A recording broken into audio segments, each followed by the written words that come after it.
Well, shall I introduce you? Yeah. Yeah. Introducing Dr. Nour Elhouda Souleh. I hope I pronounced your name correctly. Or, Yeah, I'm surprised. or You're close. among the few people who managed to do that.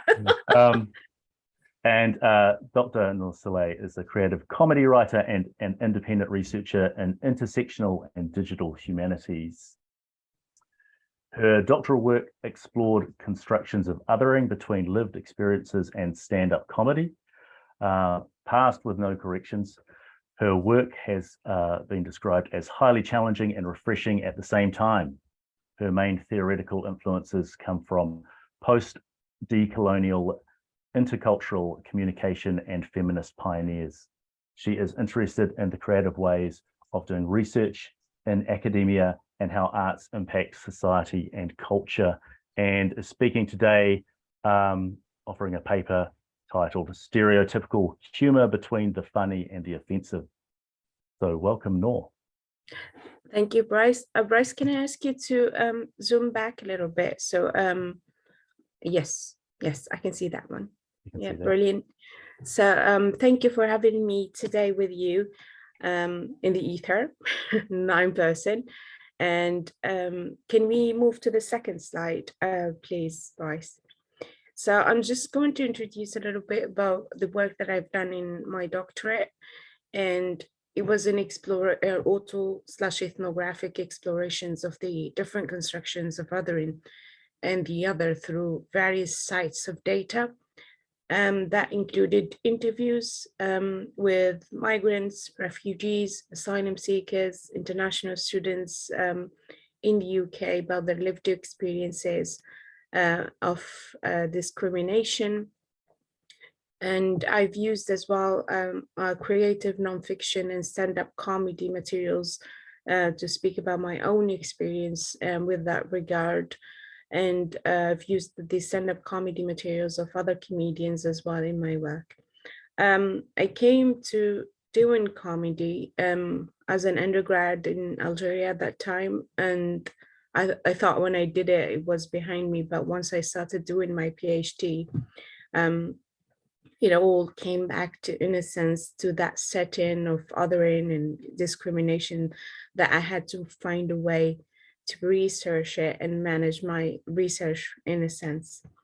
My work is mainly, got influenced mainly by what I call theoretical friends from post-colonial or decolonial intercultural communication and intersectional feminism. A little background about me, I come from Algeria, and Algeria shares a long colonial heritage with the French colonization. My grandparents fought in the war, and some of the lost some of them in the war, and others they had scars of the wars after. Even though I'm a granddaughter to that, and I didn't experience firsthand, in a sense, the terrors of the French colonization in Algeria. But through oral literature, I came to understand the struggle of my family, my people at that time as well. And that's how I arrived to post-colonial or decolonial thoughts. When it came to intercultural communication, it was more or less my academic influence, the people that I hang out with during my PhD in a sense.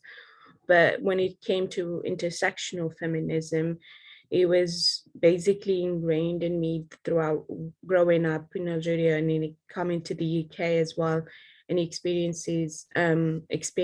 my own experiences of as a female Muslim Algerian in this context. So I've used not necessarily Black feminism from USA, but as well Muslim feminist writers like the Moroccan writer Fatima Mernissi. So many people do not know her, but she is a Muslim feminist Moroccan scholar, and her focus was on the place of women during the Islam and Muslim countries as well. So Bryce, can we move to the third slide, please? Thank you. So I'll introduce the work that I've done today. What the focus is on stereotypical humor, where stereotypes is considered as the assessment of one individual based on an idea about the group they belong to. With that idea, the stereotype is rather is a loose definition of what can be othering, and othering it compensates, it includes basically anything that you could think of. It includes racism, misogyny towards means ableism. These kind of things all are included in othering, other than just having this simple idea that it is racist or something like that. So for me, the influence of my work in the study of humor, when there is this layer of my work, goes back to superiority theory, where the understanding that jokes and humor, in a sense, is a theory of mockery, whether towards the self as in self-deprecating humor, or towards others when you are making stereotypical humor. And to me, if you look at incongruity theory or other forms of theory, I'd see it as a way or a tool, or why I'm using it in the first place. So if I'd say it has an incongruous item to it, I see it as a technique that different comedians that would use that, but with superiority theory, and majorly because it links back to the focus of my thesis, I see it as when you are making a joke about something, you're making it either about yourself as self-deprecating humor, or about others when you try to make fun of others. Bryce, can we move to the next slide, please? Thank you. I've included this example from my comedy, and it reads something like this. And you can see it is attached to my lived experience in a sense, but it traces back to the colonial general stereotype about women and men from particular culture. And let me read it for you all. I'm an international student, so I move a lot. And one time I moved all my stuff, and in the process I dislocated my arm. So I had it fixed, and I had to wear something around it the whole time. And one time I was in city center, and this lady, when I went to the shop, and she looked at me and she said, "Oh dear, what happened to you?" And I, for the fun of it, I thought I'll just tell her my husband beat me up. And she said, "Oh my God, what a savage." I said, "Whoa, what? Christian beats Anastasia all the time in the bedroom, and all they say about him, he's a stud." And I don't know if you can notice the popular culture reference there, but if Bryce, if you can move to the other slide, please. Yeah, so that is what I mean by it.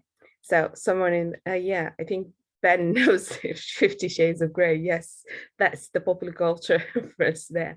So 50 Shades of Grey, for those who do not know it, it's a book. It's about a couple engaged in BDSM practices in their own household. So, and it was made as a movie or franchise or whatever it is, 2015. But online media has that description of it as an anthem to misogyny because of the storyline in that book.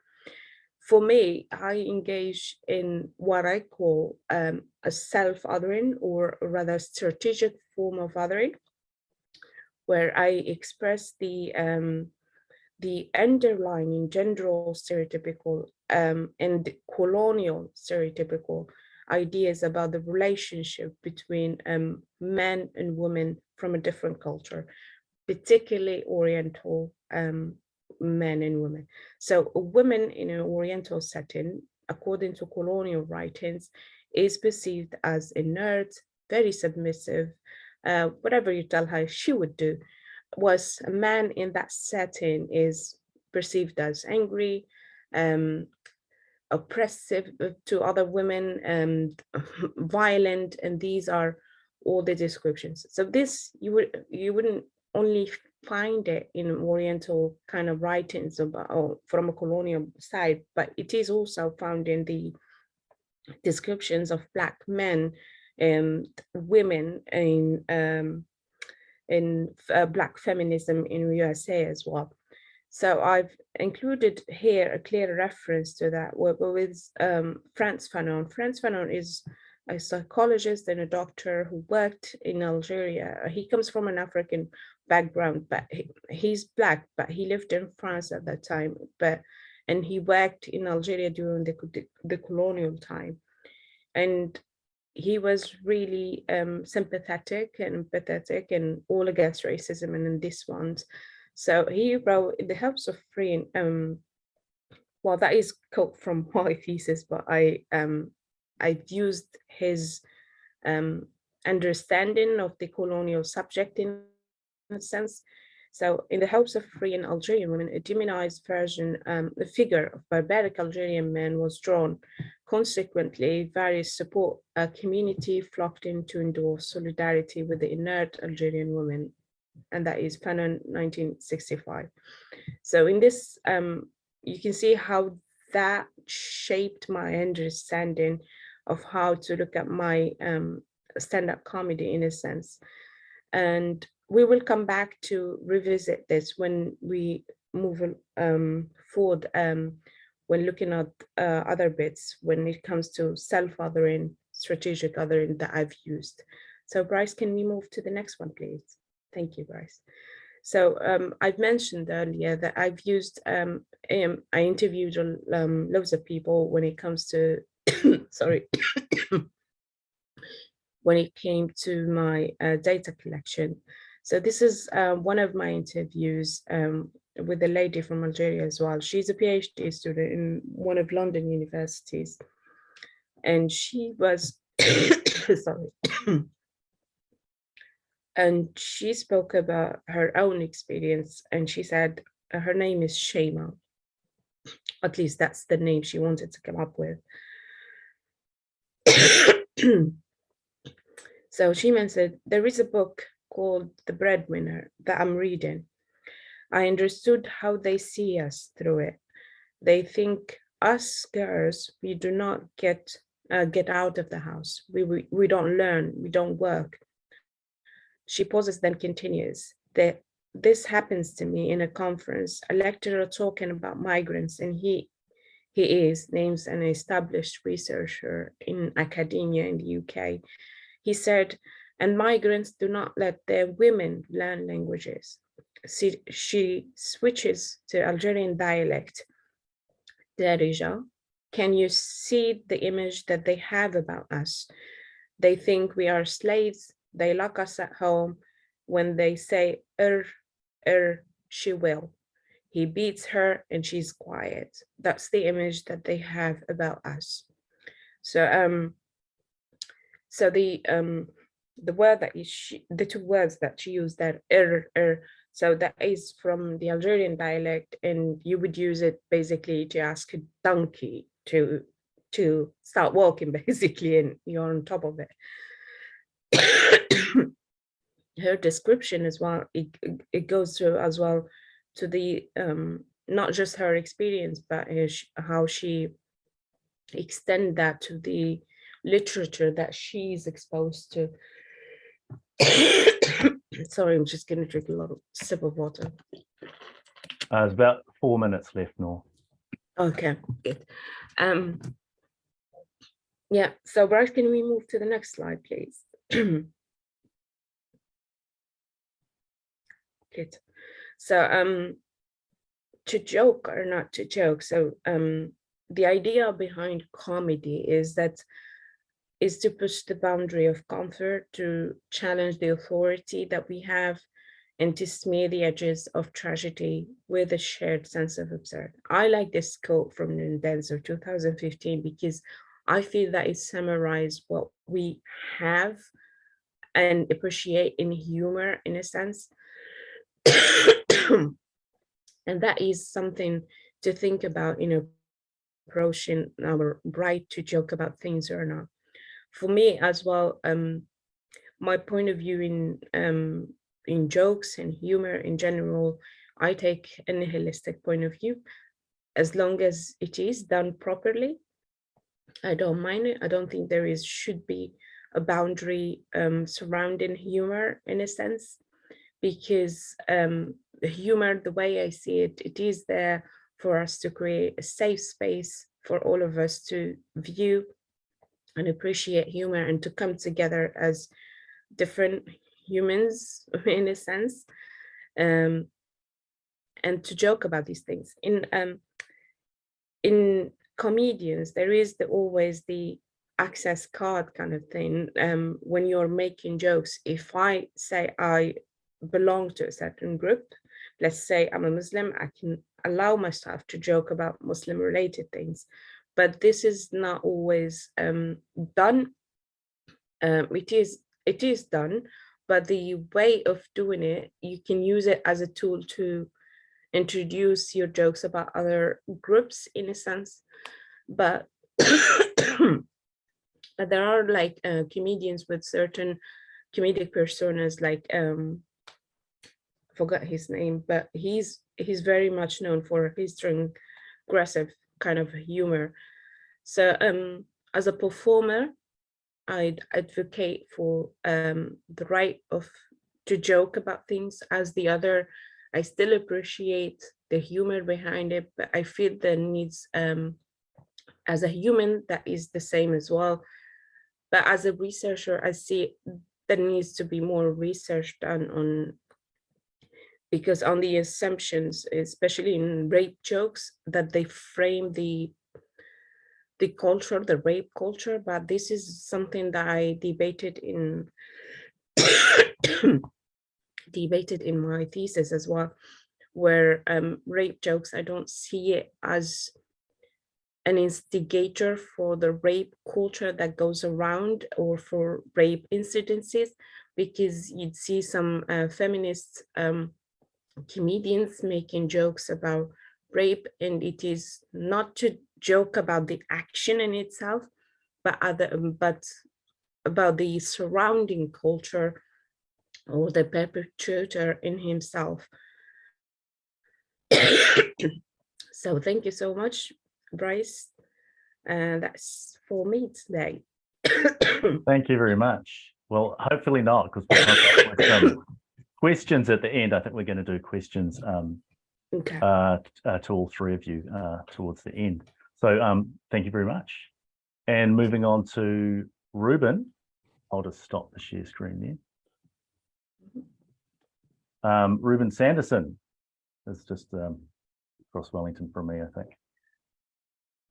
Reuben is a PhD student of linguistics at Victoria University of Wellington. His research focus looks at how people collaborate in the workplace through video-mediated technology like this one and Microsoft Teams, and how people's interactive practices evolve to meet these technologies.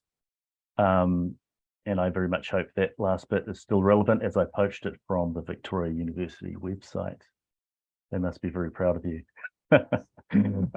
He is entering the third and final year of his PhD, and full disclosure, I co-taught art and design classes with Reuben's mum in the early 2000s.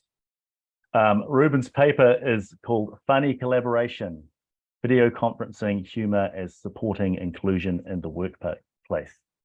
Thanks. Cool. Thanks, Bryce. Hi, everyone. My name is Reuben. It's my second time here at AHSN. Last time was 2 years ago when I was just a week into my PhD and didn't actually have anything to show for it. So now I get the opportunity to show you guys what I've been working on for the past 2 years. So yes, looking at video conferencing in the workplace. This obviously was So this presentation constitutes part of the thinking around my PhD thesis, which, as Bryce mentioned, explores how people collaborate in the workplace in hybrid meetings, so video mediated and in person. So as you can imagine, this interest was spurred by the COVID pandemic, which accelerated the number of workplaces using this video communication technology. More and more people were required to work remotely. So we've got a lot of meetings like this. And one of the biggest side effects of this change is that it did allow people to collaborate with each other synchronously, even when not physically co-present in the same room. But as recent research has been finding, there's increased feelings of loneliness and less social connection in the workplace. Zoom fatigue has become this new buzzword in management circles as people are struggling with these long Zoom meetings. And as I'm sure we're all aware, humor has widely been recognized as really helping to ease tensions, reinforce social connection, build solidarity in the workplace. But most of this research, especially in the workplace context, has focused on face-to-face interactions. So under-researched in this hybrid meeting context. So there's quite a few unaddressed questions considering the production of humor in the hybrid space and how people make use of humor. With that said, many of the interactional complexities of this context are need to look at all the interactional resources. So all the ways that people create meaning in this context: gaze, gesture, humor. So part of my approach will take a multimodal lens to analyzing.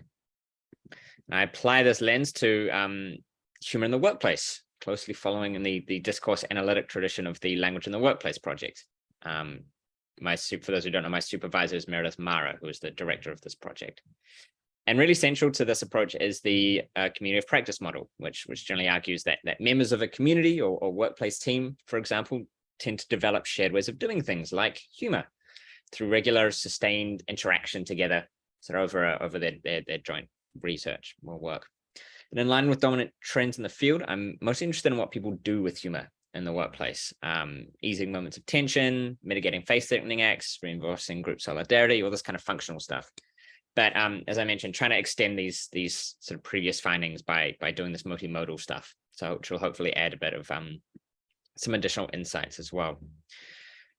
So with that, we come to just some guiding research questions that I developed for this presentation. First one, looking at how people produce humor multimodally in the hybrid workplace context, and then how do members of a community of practice or a workplace team manage the potential exclusion of colleagues when they're interacting in this space.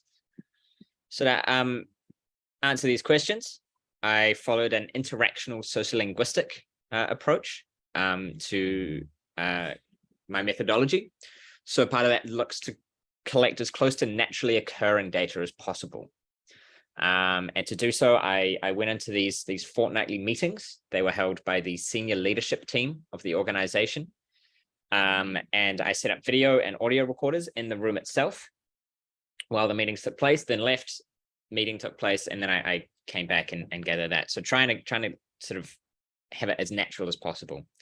The organization itself is this bicultural, so Pākehā and Māori, education-focused organization, pseudonymized it as CE2.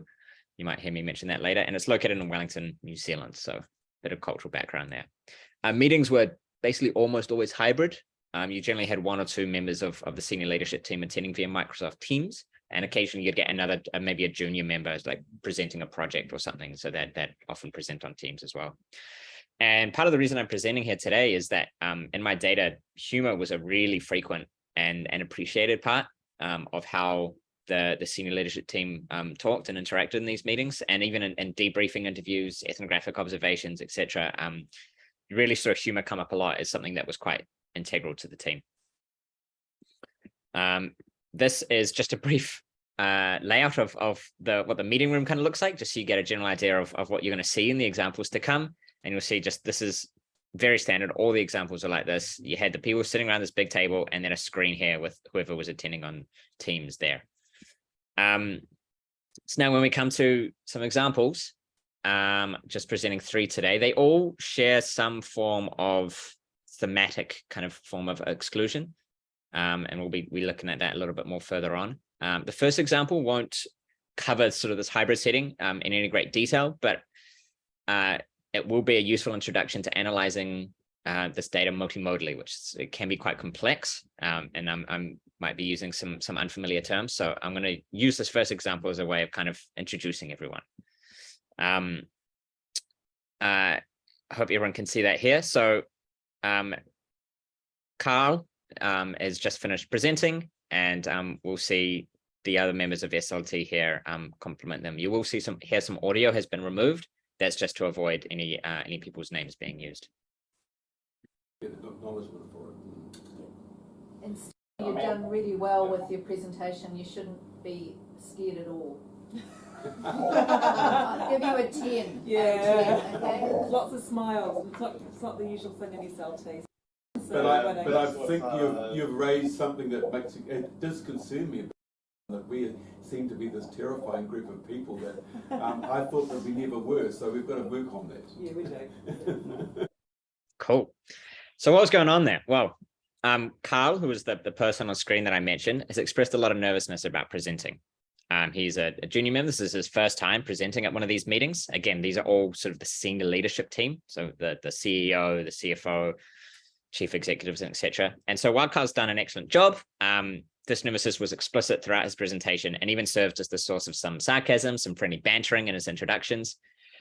This example is taken right at the end of the presentation when Bree, who's the one sitting over here, compliments Carl. She says he's done really well, gives him 10 out of 10. This like affiliative teasing kind of echoes these earlier comments that I mentioned, and it also helps shift the frame from being professional and work-oriented when Carl's presenting to a more playful frame. Then we get other members of SLT add to the humorous exchange. They also compliment Carl, discuss being scary, etc. This shared or co-production of humor is really indicative of what Holmes and Mara have called in the early 2000s as a collaborative style. So you get multiple overlapping contributions are made to the conversational floor. And this collaboration both provides further support for Bree's comments, and it also provides support for the norm of humor as a tool for establishing group membership in this team, and as a tool for reinforcing social connection, reducing hierarchical status. So the humor itself is clearly very supportive, and the spoken language alone really provides strong evidence and support for the role of humor within this community as being a key tool in ratifying the in-group membership of these kind of peripheral co-workers like Carl, and mitigating potential feelings of exclusion. But if we take into account the other modes that make up Bree's action, we get to see a little bit more depth. There's a bit more complexity to what's going on. So to unpack this, I'm going to be employing a multimodal interaction analysis approach. This was first developed by Sigrid Norris. And the key advantage of this approach is that its primary unit analysis is the mediated action, which incorporates all modes in the analysis equally. So mode in this framework is defined as a system of communication. So things like gaze, gesture, posture, etc. So analyzing with mediated action avoids biasing any one of these modes. And then we break that down into sort of more manageable chunks by using these tools, the high level action and lower level actions. So the high level action are actions that have identifiable beginnings and ends. They're kind of what most people think of as an action. So like a stand-up comic telling a joke, introducing a presenter at a conference. This would be a high level action. It's one action. In this example, a high level action would be like Bree complimenting Carl. The way that she leans forward, compliments him, one high level action. Each high level action is then made up of interlinking chains of lower level actions. So in this example, a lower level action that Bree performs in the mode of spoken language is saying, Carl, you've done really well. A lower level action in the mode of posture, it's Bree leaning forward. A very common lower level action in the mode of gesture would be like a wave, for example. So if we apply these tools to this data, to this example, you see that Bree's lower level action of leaning forward creates this sense of increased involvement in the activity by somewhat reducing the distance between Bree and Carl, even if they still remain only virtually connected. I know also that Bree raises the volume of her voice. So this kind of also supports this tone of increased involvement by making it easier for Carl to hear Bree and emphasizing her compliments. So in this way, the physical and the prosodic production of humor, alongside the supportive nature of the humor itself, are performed in such a way as to help reinforce social connection by minimizing the barriers that separate these two people. So as I mentioned, while this doesn't really explicitly deal with the technological sort of limitations of hybrid meetings, it will just be a good introduction to the kinds of tools that we'll be discussing. And now we're going to go into the next examples, which will be a little bit more complex, while still keeping this theme of exclusion and humor and stuff going forward. So in this next example, we have Toby on Teams. You can't see the screen in this example, but I'll show you he's there, and he's trying to get a word in to the floor, and he can't. So Cullum steps in on Toby's behalf, Cullum here, and interrupts Greg, who's the CEO here. So let's take a look at what goes on. Yeah, which you would do anyway. All his hands up. He's got his team's hand up. He's got his actual hand up. Okay, and so yeah, I think quite a lot, but we'll just prioritise them for this one. And the other thing short is, and concise is what they like. and the other thing is, I would really like to say something is like almost exploding. Cool. Yeah, quite complex at first, but what I wanted to draw your attention to first was how this example differs from the previous. And one of the key differences is that Toby is being excluded here, not through his status in the organization, but through not being able to access the conversational floor. So he's trying to use the yellow emoji hand. He's raising his actual hands, and he's not getting anywhere. So while everyone else is chatting away, Toby doesn't get a word in until Cullum, this gentleman here, interrupts twice to make a claim to the floor on his behalf. So to help break down this example, we're going to start with Cullum's first attempt and then address the second attempt. So attempt one, analytically, I define this as the high-level action of the first attempt to give Toby the floor. And breaking this down into lower-level actions, Cullum draws attention to Toby through the modes of gesture, gaze, spoken language. He points, looks to the screen, and uses Toby's name. Then Cullum simultaneously parodies or mimics Toby through his use of gesture, and employs wordplay through describing Toby's emoji hand as a real limb. Moving on to attempt two, Cullum really draws attention to Toby again, really leans forward, points, he uses the term really, and then has this classic kind of visual metaphor by saying Toby's about to explode. Another point of interest about this example is that it comes at the end of the meeting as people are about to get ready to pack up and leave. So there's some sense of urgency in the room. People are speaking faster, facing their bodies towards the door. And we can see that Cullum's lower level actions speak to this urgency, pointing, leaning forward, tone of his voice. They all kind of heighten the need for Toby to speak, the urgency here. So functionally speaking, the humor here and sort of the wordplay, the parodying, the banter, is really supportive, and that it's helping Toby to gain access to the floor, but it's not really supportive in the same way as the first example, because the other people in the room just don't listen to Cullum. They don't acquiesce. They just keep speaking. So in my interpretation here, the humor is subversive, to use another definition developed by Holmes and Mara back in the early 2000s, as it challenges it's subversive as that it challenges Greg's power as the chair to assign turns. And as has been widely attested in the literature on humor in the workplace, humor is a really useful device for challenging power, because it kind of allows the producer to avoid backlash, and it can be less face-threatening. So this example, I think, draws attention to maybe potential norms of contributing or interacting in the hybrid space. And what's most interesting to me is how there seems to be unequal access to resources in this context. So Toby is struggling to contribute, and he's trying to use all these visual means, and it's not working. So Cullum has to step in for him. There's kind of a mismatch in the resources that people have to be able to contribute and in this space. And then we're going to move on now to the final example. This one is really complex, so I might play it a couple times. It involves humor. It's got this hybrid meeting stuff, exclusion, all these things. So for background information, it takes place in the pre-meeting phase when people are still arriving. So there's already this kind of non-serious play flame going on. And there's already been some bantering about the chocolate fish that you'll see. These were provided by us at the Language in the Workplace project as a way of sort of giving thanks to our participants for collaborating with us here. And they're also, for those who don't know, a very kind of culture New Zealand way of giving thanks.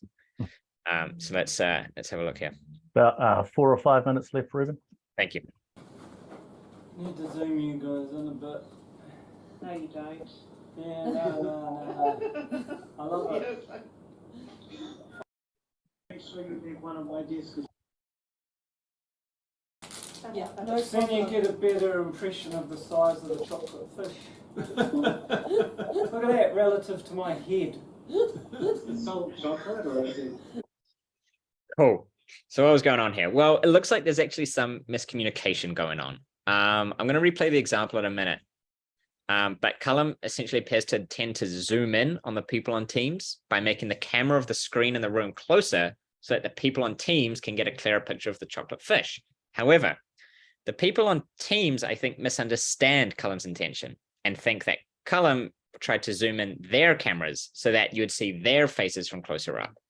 And then they sort of physically zoom out to sort of mimic kind of zooming out of the camera. So I'm going to play that again. And I just really want you to focus on the screen, both in the bottom right of the screen here, and then the people on Zooms and on Teams and what they do. Need to zoom you guys in a bit. No, you don't. Yeah, no. I love it. Make sure you leave one of my discs.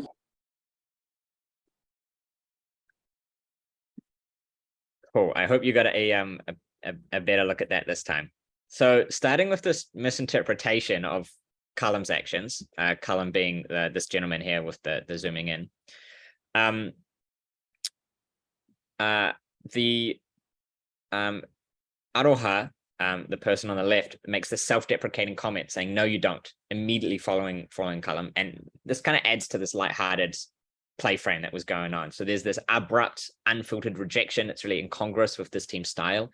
And then her laughter immediately following the remark supports this interpretation of it being intended as humorous.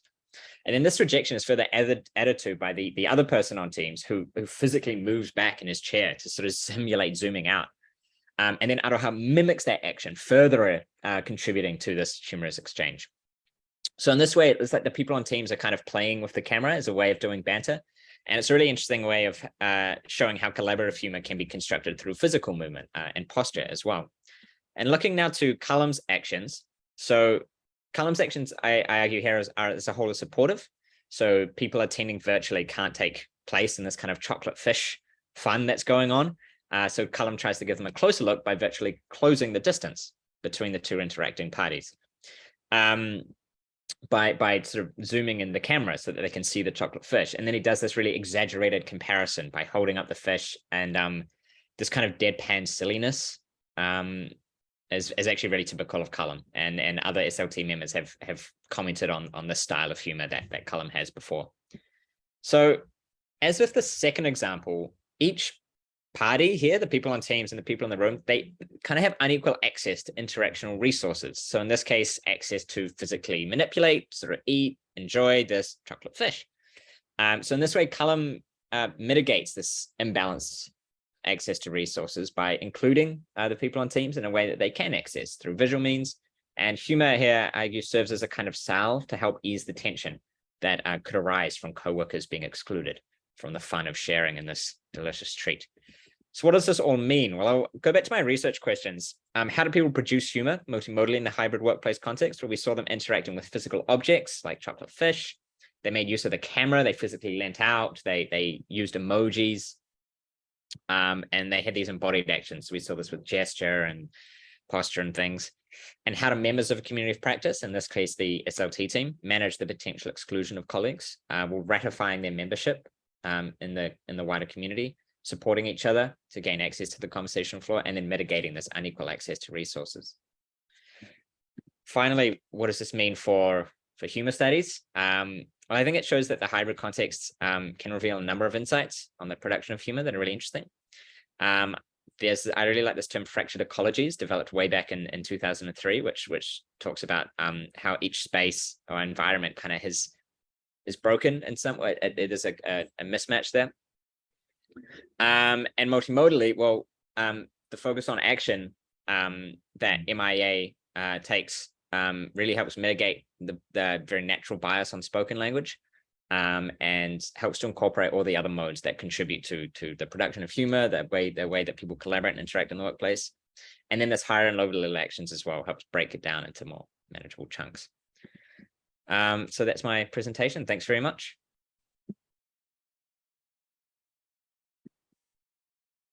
Thanks, Reuben. I have a newfound appreciation for what goes on here at work. I'm sure I'll be picking up all sorts of subtleties. And we'll ask you some questions soon after Rujuta has spoken. And advance apologies from Rujuta in an airport somewhere, and is a bit worried that there might be a bit too much background noise, which we'll either put up with or we'll ask you to. You've invited us to ask you to move to a quieter part of the airport. I'm not sure if that's quite possible, but we'll see how we go. We'll bear with it, and we'll just see part of it as part of the comedy of the Zoom exchange, and part of Reuben's presentation if it all goes a bit haywire.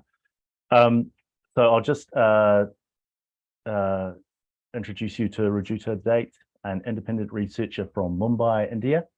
Currently works as a research consultant for various organizations in the social development sector, helping them with designing, carrying out, and presenting their research projects. Since 2018, she has also been teaching undergraduate and postgraduate students as a visiting faculty at Symbiosis School of Liberal Arts, SSLA, and various departments at Pune University.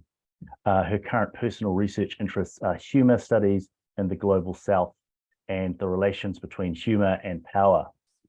Rujuta's talk today is Creating Humour in Contemporary India, an Exploratory Study. Welcome, Rujuta. Thank you.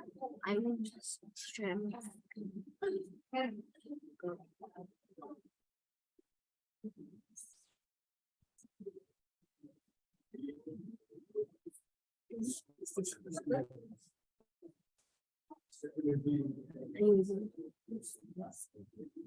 And can you hear me? I can't see this one, so I'm going to assume that you can. All right. So I've been doing this project for about a year and a half now, where I interview people who are creating humor specifically in the Indian context. And for this specific presentation, I want to highlight 2 case studies. Why I'm choosing to talk about them, I will let you know as we progress. So this is going to be the general flow of the presentation. I want to tell you a little bit about what I've been doing. I want to talk about women in Indian comedy, political satire in Indian comedy as well. Something that is definitely under-researched in terms of humor studies in general. I want to discuss the case studies, and I will end with a few thoughts and questions. So this was an exploratory study in the sense that I did not have a lot to go off of, specifically in the Indian context. When I started doing this, the people I started speaking to, they were not very used to the idea of studying humor either, right? It was, it's entertainment, it's a joke, it wasn't something that was culturally something to interrogate or analyze. Initially, during my master's dissertation, I spoke to consumers of humor to understand what they were doing with the humor that existed in society. And for this study, I've been talking to those who create humor in the online space specifically. So it has been stand-up comics, people who put up content on social media, as well as comic creators, illustrators, anybody who's putting up something that they define as humorous out into the world. These have been in-depth, semi-structured interviews that I have had, and it's been a long process, so I'm in constant touch with the respondents. As of now, I've interviewed 18 respondents. They've been from various regions, mostly Western and Southern India. And they've been from a variety of social backgrounds, across gender, sexuality, caste, class, all of these things. And for this specific presentation, I want to focus on 2 of the case studies that I collected. Before I get into it, both the case studies are of women content creators, specifically because within the larger realm of understudied and underrepresented comic producers, they're even less looked at. And where do women feature in Indian comedy? And after I wrote this, I felt like it should have been, do women feature in Indian comedy? Because most of the early stand-up comics or even performers were males. It was a space that was largely occupied by cis-het men. This is a poster of the first reality show that was specifically for women stand-up comics, and it came as recently as 2017. And when we did see female stand-up comics, they were still doing comedy in ways or in forms that were very similar to their male counterparts. That followed the same trends, because that's also what the consumers were looking to consume. Historically, and because my background is in anthropology and I've never been taught humor studies formally, it's been through my own exploration or research. And when I did start looking at humor studies, I did find a lot of Indian specific research that I could rely on that would help me, or that would provide me with a theoretical and methodological understanding that would suit the place that I was trying to explore. Right? But over the years, over the last 5 years, I've come across ways in which humor has existed in Indian society across several years, decades, generations, and I've tried to bring it to light in different ways. So historically, we had court jesters in courts of the kings. During the British rule, we had something called the punches, which were satirical news publications that were modeled on the British Punch. So there was the Awadh Punch or the Parsi Punch. The Awadh Punch was Urdu. The Parsi Punch was based in the Parsi communities of Bombay. Had some Hollywood natas or street theater that have tried to spread awareness through political satire, through play, through theater. In literature and popular culture, also had satirists, writers, authors, in regional literature, even in film, up until quite recently. Of course, like I wouldn't say that things are bad just now, but even across the years, there have been times when there has been more censorship than others, but we have been producing literature that has been politically satirical. In contemporary culture, this is where my interest lies. I think it's more important to study it right now. And like one of my respondents that I have got in the case study will say, is that this is a make or break moment in Indian performative comedy, because it really depends at this point how the performers decide to do it.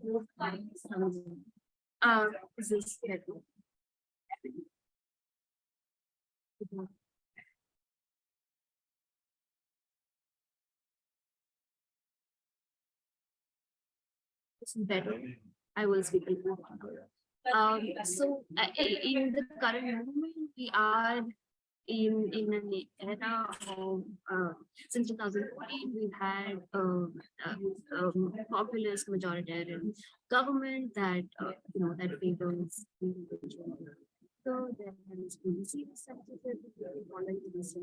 BBC documentary, even political comedy is censored. So political satire is harder to put out there, mainly because satirists are individual targets that are easy to make an example of. But at the same time, social media has really opened up the avenues where things can be shared, where people can reach out to a larger audience. It's also opened them up to being attacked more readily, as I discussed. So case studies. So I'm going to move on to my case studies. My first case study is of India's first she identifies as trans. This is India's first transgender topic. She performs online. She also performs in person. She posts online. And it's interesting, specifically this example, because she started performing as a before she transitioned socially, before she came out to her family, her friends. And so this is a space that she has occupied both as someone who presented or who was looked at as a cis man, as well as after transitioning. And it's been for her, it's been interesting to navigate that space. These two examples are something I have with me because when I presented the last time, and people I speak to mostly in India, I ask them what are some of the things, what are the taboo topics, what is that pile of jokes that you cannot touch? They tell me about politics and religion. Everybody, without exception, will tell me that politics and religion are the two things that they will not touch or will touch with a very long pole. But both of these examples are women creating political satire or creating political content and presenting it on different forums. In terms of career trajectory, Ritushri is also a lawyer. That's her main source of income. You'll also see this with the other case study, and that's, I think, a part of what allows them to pursue this politically inclined comedy. Because, if this was their bread and butter, if they depended on this for connections and for livelihood, they might not have been able to be as bold as they choose to be.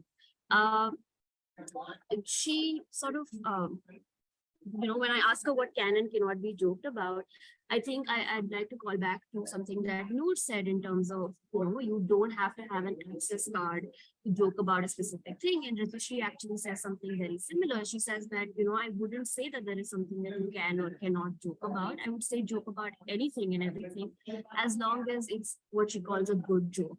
So being a trans woman, she's like, if you decide to make a joke on trans folks, make it a smart joke, make it in a way that even the trans folk in your audience are going to laugh with you and are not going to feel targeted. Right? And it's interesting because she talks about Dave Chappelle. She talks about his, there's a joke in Sticks and Stones that he makes about trans folks not having access to gender neutral washrooms in the US, which she actually quite enjoyed. And then she contrasts that to The Closer, where, he comes out on the offensive, according to her, when it comes to trans folk. And I think that's also very important because he just won the Grammy for The Closer. And, you would think that the cultural context is, widely different, but it's still something that affects a performer or a practitioner all the way in. So in terms of can and cannot be joked about, she doesn't really make distinctions. She's like, I would, if I tell a politically colored joke, I'd want everybody in the audience, even the ones that I was, targeting, to laugh at me. You will see this with both this Ritushri and my next case study. Their audiences are largely urban, English speaking, somewhat left-leaning audiences, which also is again something that allows them to do the kind of comedy that they do. And when I asked them, it's one of the things that I asked them to do is to tell me what humor or comedy is for them, or how they understand it. And I think Ritushri's understanding of comedy is something that should be used as a tool to, the mainstream understanding of comedy in India right now, of the performers who are pulling large crowds, is that it's entertainment, and that should be it. It should be pure and simple entertainment.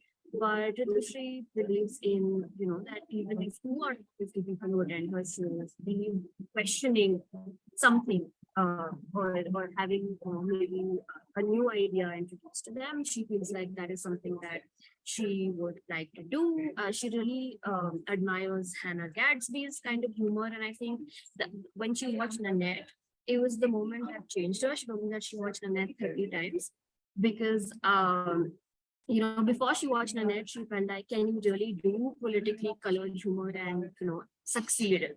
And Ritushi tells me that when she watched Nanette, she saw this woman. She's like, she's not entertaining people. She's literally slapping society with her comedy. And still she is, she's loved, she's admired. It is possible, right? So that was something that really stood out to her, and the way she understands. About 5 minutes. Yes. My second case study is someone called the neighborhood English teacher. So she's a linguist, also a professor, and she started making content in the form of English through popular culture, like English through current affairs. So she would take a current affairs tragedy of sorts that had happened and use a fancy English word and try to get a point across. And it was something that was only meant for her close friend. It started during the pandemic, and her friends asked her to really, start sharing that with others. She only posts online. She doesn't particularly like the term content creator, because for her that means something that is churning out content regardless of how you feel in the moment. For her, for both of them, actually, you put something out there, it really has to speak to them first. Again, for me, I think that's a choice they can make because they don't depend on this in that sense. She has been making these videos. She started with English through current affairs. Now she makes something called Doordarshan videos. So it's a play on the word Doordarshan. In India, when television was new, we only had one government channel called Doordarshan, and on the channel there was this news reader who would read the news in a monotonous, boring voice. And what she does in Doordarshan, Dukh is sadness, Darshan is showing, reads, like, it talks about current affairs in a satirical way in the same tone. So it's a callback to something that is a shared cultural heritage, and it's also a comment on society, current political affairs, etc. Now both Ritushi and so she goes by the pseudonym Medusa, and this is a name that she's picked very specifically because of Medusa and the story behind Medusa. And both of them use humor as a shield to talk about things that they want to talk about, right? Especially Medusa. She talks about how her humor doesn't actually come from her wanting to joke about something, but her pointing out the difference between what is and what should be. And the distance, specifically in contemporary India, is so large between what is and what should be that it ends up being ridiculous. Like if you look at Mary Douglas's definition of humor as a play on form, that makes that shows you that something that is doesn't have to be the way that it is. That's something that she's doing through her work. Both of them use humor as a shield, but both of them also use English as a means of English and what they call intelligent satire, as a means of reaching to the audiences that they want to reach to. So if you are a creator online, you're going to possibly get trolled, you're going to get massively attacked, and these trolls, these internet attacks happen in a very systematic, coordinated manner. They're vicious, they're vile, they're aggressive, they range from rape to death threats. Doxing is a very real fear amongst people. And so they figure that if your comedy is intelligent, the basic troll who can follow orders but who's not processing information will not be able to attack you during order. So I think I don't have hard and fast findings, but I see that across different positionalities, so there are fears that are shared as a public person who wants to also make a comment on their reality.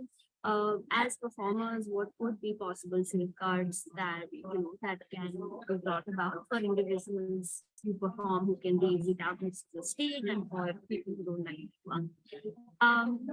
And is this, both of them do believe that humor is a tool that can be used to teach, to make a point, to make communities. And I'd like to investigate or I'd like to interrogate as a possibility? If that's something that is, is it more for an individual pursuit or feeling like you've done something, or does it have a cultural sort of significance, and can humans really, further our understanding political reality in the dance? I will stop. I'm so sorry for the background disturbance. It's not expected.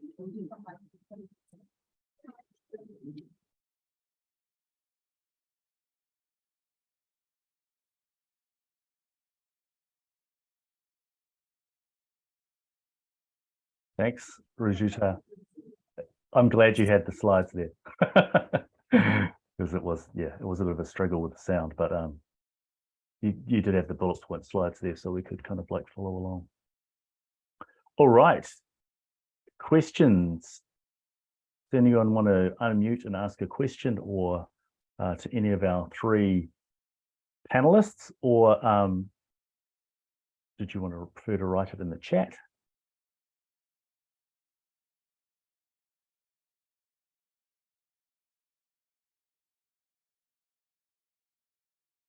Right, if that's okay, I have a question for Nour and possibly also Rujuta. Nour, I was wondering, so what are the reactions when you tell this joke about the 50 Shades? I was just wondering, how do people, do they get it? What are kind of the reactions that you get when you tell this somewhere in the middle of nowhere in the UK? Just wondering if you could tell us a bit about the framing of that, and how do people react to the superiority and that reversal that you put in place there? It would just be interesting to hear a bit more about that. Yeah, so usually how people would perceive that is that some of them, well, I did that in two different contexts. One of the contexts, they didn't know what was the reference, because I didn't say 50 Shades of Grey. I just mentioned the two people in there. And not many people are aware of the name of the characters. But when I show later on the slides, in a sense, when I'm explaining it for others, they say, oh yeah, I've seen that. I know the plot surrounding that. And there is kind of then, oh, how can she know about that?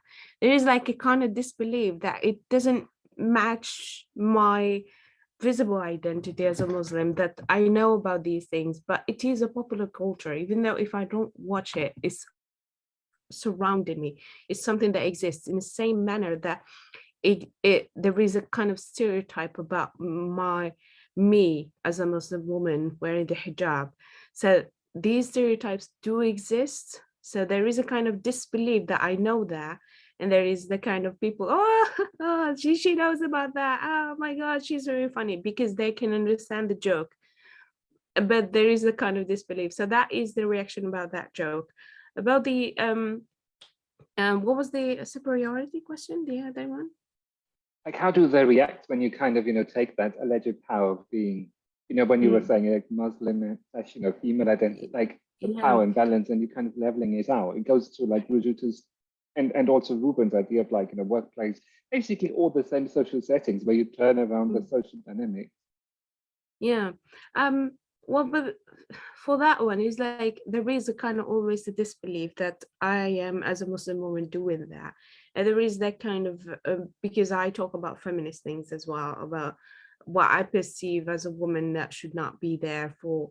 So some guys will come out and they say, why would you do that? You're not supposed to do that. Or am I supposed to do that? There is a kind of mismatch, but it is not something that I'm estranged to, in a sense, because I got used to this as a woman, as a Muslim woman, whether in the West or the East. So it is a mismatch when it comes to the joke, that there is this belief about it, but there is also an extension of me to my lived experience through the material that I present people with, because it is taken from my lived experience. Do you see what I mean, Ben? Does that answer your question? Nour, I was just wondering if there's certain communities that kind of like are confused or worried by the joke. Like, do other Muslim women tend to kind of like get the joke more readily than, like you said, oh, these guys ask me for explanation? Are there certain communities that get it and other communities that you've noticed don't? So. Well, for how to explain that? Very difficult to explain this one. Okay, so there is always, like with the ladies, when I like sometimes my colleagues, like when we meet, they say do something for us, and I do this, and we are all ladies, and they say like they'll be like like supporting me in doing it. Yes, that's what I mean, and that's what they say, and this is what happening. So it's an extension of not just as me as well. So there is that support, but then again, it might not be so supportive from other people, but that is comedy. You don't agree with everything and anything. So, but there is the kind of support from other ladies, and they do not do comedy, but they appreciate it. So there is that kind of support. So it depends on who you are presented this with. Does that make sense? Thank you. Yeah. Ben, I think you were trying to fold the question into asking Rujuta something as well. Is that right? Did you want to sort of dovetail that question, or? Kind of. I think for Rujuta, and maybe it was also Reuben there, because particularly with Rujuta, I thought it was kind of interesting when you talked about the first trans woman comedian there. So again, the same question to you: what are the reactions there? How is that, playing out? Sorry, because of this sound, I didn't quite understand some of that. So if you could just maybe clarify. And to Reuben, I would be interested in the chocolate fish. I didn't quite catch that. So what was the chocolate fish, if you don't mind? And the zooming in and zooming out. Maybe you could just go back to that once more. So it's been a long day yesterday. I might not be quite clear on that. So just if you could repeat that, would be brilliant. Thank you so much, both of you.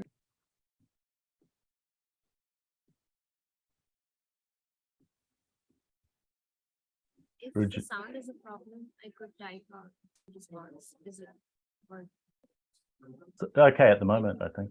Okay, all right. So, Rajashri, from what she told me, she was quite afraid to come out to her audience. But I think coming out to her family and how supportive and understanding they were, coming out to her friends within the comedy circle, and the amount of help she received really helped. And what she said is that about 90% of the audience is actually quite appreciative. There are 5 to 10% of people who are unappreciative or have said, things that have, obviously anybody who's creating content in India right now who is even a slightly left-leaning or is feminist is at the receiving end of harassment online constantly. It's a thing. But I think the response has been good for her as of now. I think for me, analytically, it's also the audience that comes in to see her is already a particular kind of audience, or is already looking for a particular kind of performer. Especially in Mumbai right now, the comedy scene is dwindling sort of, because there's just so many people who are copies of each other that the interest, there is a real saturation of performers, and they're all saying similar things. There's like a typecast formula. So if somebody's coming to see her show, they're already coming with a certain expectation. And so she's mostly had not bad experiences. Thanks. Maybe before we go on to Reuben answering the question from Ben, just in case Adi's question is a follow-up. I'm not sure. You've got your hand up. Did you want to ask your question?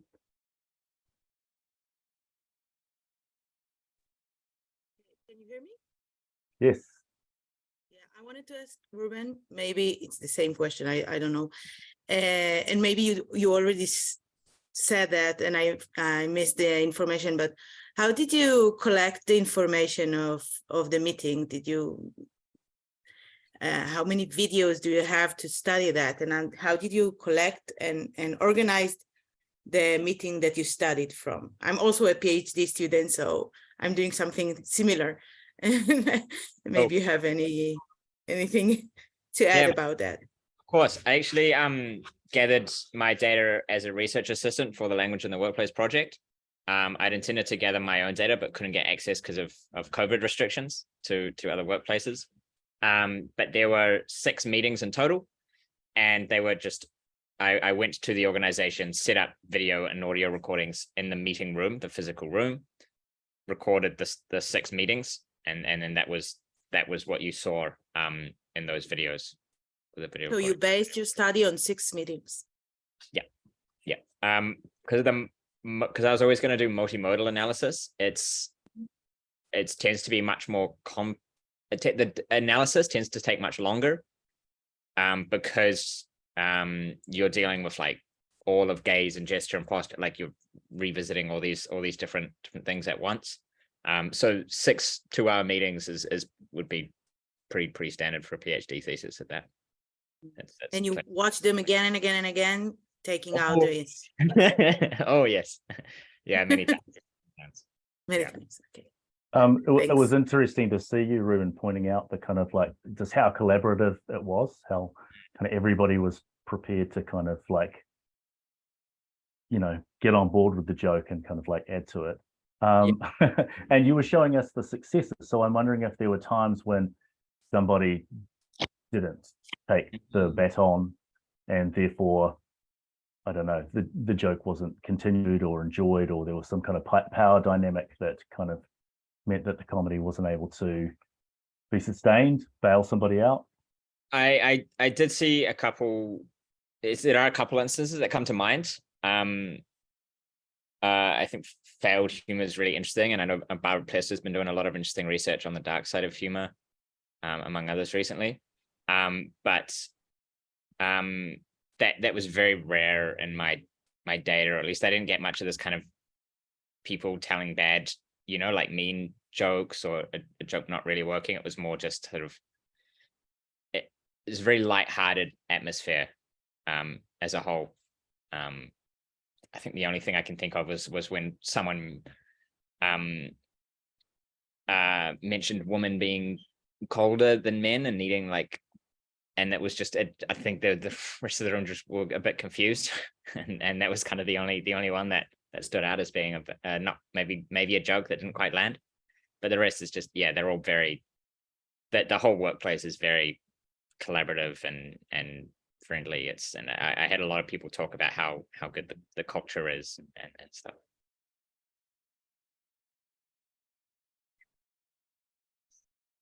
Thanks, Reuben. We've got a question from Jessica here in the chat. Could all presenters, and this might have to be the last question, I'm sorry, could all the presenters please comment on the connections between the forms of humour they are studying and social changes? Does the humour affect change that is happening anyway, or does it contribute to it, or both? If I can jump in and start, I guess the only connection I can see is a social change is the sort of increased use of video communication that we're seeing in workplaces. So there's all these discourses around video communication sort of becoming more of a norm. And I think the humor is often used as a tool to sort of cope with maybe limitations that are present in that environment. So yeah, some contributing to it, I guess. Yeah.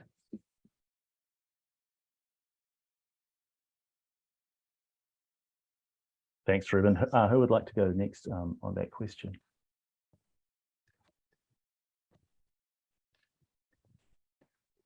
It might be helpful if I mention that Rujuta has very kindly put a wonderful response into the chat. Oh, okay, great. Thank you. Yep. To cope with the sound, we'll hear from Nour. Yeah.